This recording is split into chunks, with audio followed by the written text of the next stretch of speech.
Coach Kyle here with Boomstick and PainPill. We're going to talk to you about Psoas and Iliacus release, big part of our hip flexor group. So for a lot of us, this may not be the end-all be-all for anterior tilt or hip pain, but a lot of people complain about Psoas issues. So we're going to show one of the quick, easy ways we would release that, looking at Iliacus as well.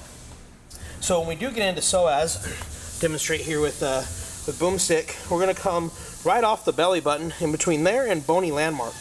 We're going to come in between the two and angle kind of directly at towards the spine at about a 45-degree angle. When we work off the iliacus, we're going to come directly off that bony landmark and kind of let the weight settle in.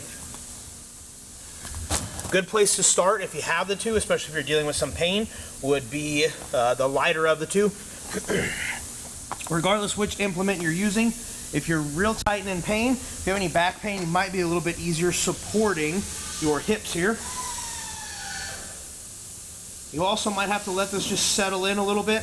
If you're doing pretty well with this, we'll start moving right away. We're going to show real effective and simple movement here to clean that up. So once again, starting with iliacus, right off that bony landmark.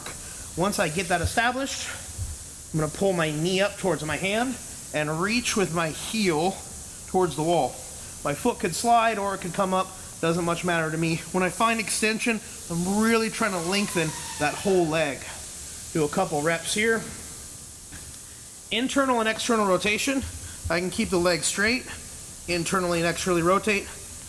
Come from a bent position, anchoring the heel on the floor.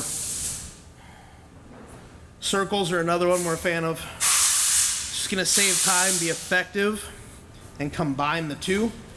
Either direction, doesn't much matter to me. One of the best pieces we're gonna give you, very underutilized movement, is anterior and posterior tilt.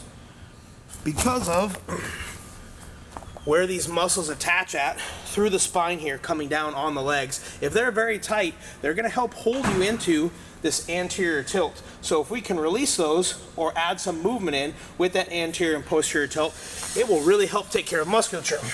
So one more time off iliacus here, bony landmark, foot up or straight, doesn't matter to me. I'll demonstrate straight here so you can see a little bit better. The movement doesn't have to be real extreme, and it's definitely not going to be very fast. I'll switch to PainPill now for Psoas work. A little bit broader of a tip, of course, a little bit heavier as well. Coming in between belly button and the hip. Just going to angle at about a 45-degree angle. Then my movements are going to be the same. Knee up. Reaching for that wall with my heel.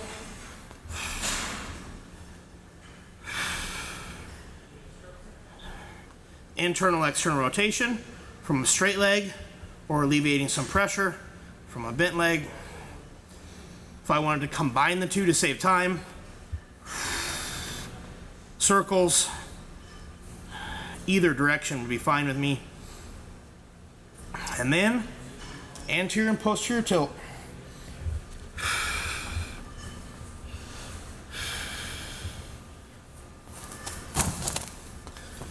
Once again, there's a lot of pieces to the puzzle when we talk hip flexors. We have to address external rotators, adductors, other things.